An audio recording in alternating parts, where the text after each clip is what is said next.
हमारे समाज की एक कुप्रथा के बारे में बात करने वाली हूँ, जो हमारे समाज में बहुत टाइम से एग्जिस्ट कर रही है। शादी बोलते हैं उसे।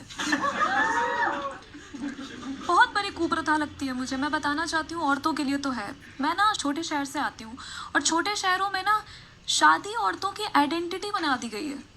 इनफैक्ट जब मैं पैदा हुई थी तो डॉक्टर ने भी यही बोला था, मुबारक हो किसी की बहू हुई है।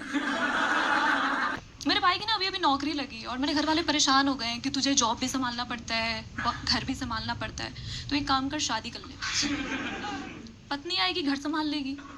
मैंने बोला पत्नी घर संभालती है क्या? मैं भी पत्नी से शादी करूंगी फिर। मैं क्यों आवारा पति लाऊं भाई अपने घर पे?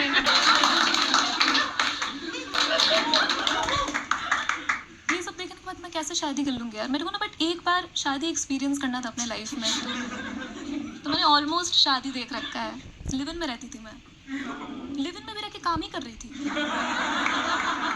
इस तरह से ट्रेन किया गया मेरे दिमाग को। पता, लिव इन में आने के चौथे दिन बाद मुझे रियलाइज हो गया था कि मेरे बॉयफ्रेंड को गर्लफ्रेंड नहीं एक मेड की जरूरत थी। दिन भर काम कराते रहता था मुझसे, दिन भर। एक बार मैं उसके लिए खाना बना के लेकर गई, चिल्ला के बोलता है, दीदी नमक कम डाला था।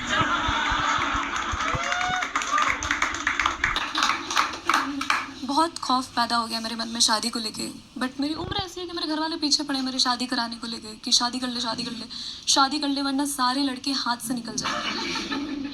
मैंने कहा मैं क्या हाथों में तेल लगा के लड़कों को पता करूं? उनको पता है कि मैं शादी के लिए मना करने वाली हूँ, इसलिए उन्होंने बिना मुझे बताए मेरा बायोडेटा बना दिया। हाँ, मेरा बायोडेटा खुद बना के मुझे व्हाट्सएप पे भेज के उसको डिलीट करके लिखते हैं, सॉरी गलती से चला गया। और मेरे बायोडेटा में मुझे इतना फालतू, इतना डेस्परेट दिखाया गया है, जैसे मेरा 2 आवारा बच्चे भटक रहे हो बाप की तलाश में।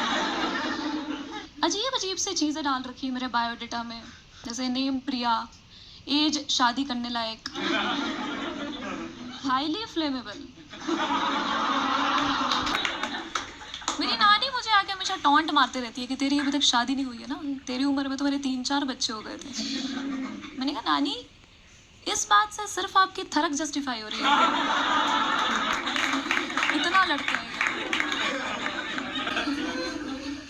मेरे घर वालों के ना बहुत सारे टर्म्स एंड कंडीशंस है भाई शादी कराने को लेके, जैसे कि लड़का हिंदू होना चाहिए, हिंदू में भी ब्राह्मण होना चाहिए, ब्राह्मण में भी हम जिस टाइप के ब्राह्मण है उसी टाइप का ब्राह्मण होना चाहिए।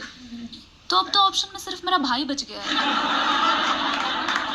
उसमें भी उन्होंने कंडीशंस लगा रखे हैं, जैसे कि लड़के की सैलरी भी अच्छी होनी चाहिए, लड़के की फैमिली भी अच्छी होनी चाहिए। तो अब तो मेरा भाई भी नहीं बचा। मेरी मम्मी ने कोई कसर नहीं छोड़ी मुझे आइडियल बहू बनाने के लिए। मुझे बचपन से ही ट्रेनिंग दे रही है कि तू जब ससुराल जाएगी ना, कभी भी अपने सास ससुर और अपने हस्बैंड पे आवाज़ उठा के बात मत करना। वो जो भी बोले चुपचाप सुन लेना। बाकी के बच्चे जा रहे पब्लिक स्पीकिंग क्लास में, मेरी मम्मी मुझे पब्लिक लिसनिंग क्लास में भेज रही है। सिर्फ सुनने सीख के आना तू। सेल्फ डिफेंस क्लास में भेज दिया मुझे, वहां जाकर ट्रेनर को समझा रही कि सिर्फ डिफेंस सिखाना इसको, अटैक नहीं कर सकते ससुराल वालों पर। मेरे को तो बहुत खौफ पैदा हो गया यार शादी को लेके। मैं ना अब जेल जाना मंजूर है मुझे। मैं जेल चली जाऊंगी, ससुराल नहीं जाऊंगी, क्योंकि जेल में आप कैदियों के लिए खाना बनाओ तो कम से कम वो अप्रिशिएट तो करते हैं। ससुराल में नहीं होता ये सब।